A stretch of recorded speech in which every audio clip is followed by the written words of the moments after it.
शरद पवार साहेबांनी फेकलेली ती एक गुगली आणि म्हणूनच दादांच्या पक्षातील दोन कावळ्यांची संधीच हुकली.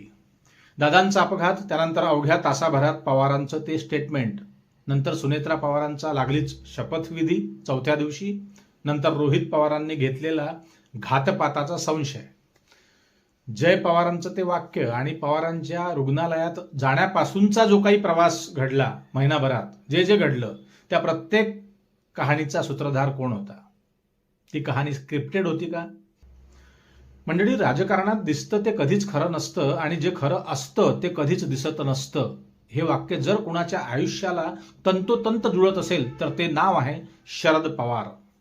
विधानसभेत शोक प्रस्ताव मांडत असताना तुम्हाला ठाऊक असेल प्रत्येकाच्या डोळ्यात पाणी होतं. त्यानंतर वरळीच्या मैदानात श्रद्धांजली सभा झाली. त्या ठिकाणी महाराष्ट्रभरातील सर्व आमदार, खासदार, मोठे अधिकारी, उद्योगपती, अभिनेते हे सर्वच उपस्थित होते. तुम्ही पाहिलं असेल. परंतु एवढ्या प्रचंड गर्दीत त्या मैदानात एक अतिशय महत्वाची खुर्ची मात्र रिकामी होती. ती खुर्ची म्हणजे कुणाची? शरद पवारांची. एक गोष्ट लक्षात घ्या, ज्या ठिकाणी शरद पवारांचं असणं आवश्यक असतं त्याच ठिकाणी त्यांचं नसणं ही राजकीय भूकंपाची पूर्वसूचना असते.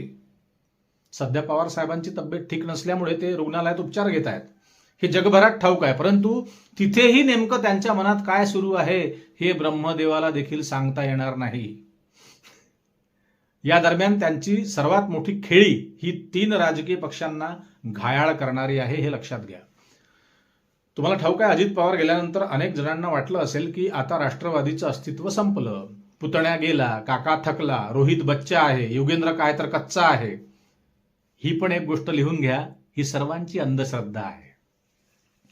काही राष्ट्रवादीतील नेत्यांनाच वाटलं असेल की आपण आता हा पक्ष हस्तगत करू, परंतु त्यांना हे ठाऊक नव्हतं की राष्ट्रवादी जरी दादांची असली तरी त्यामागे उभा असलेला हात हा शरद पवारांचा आहे.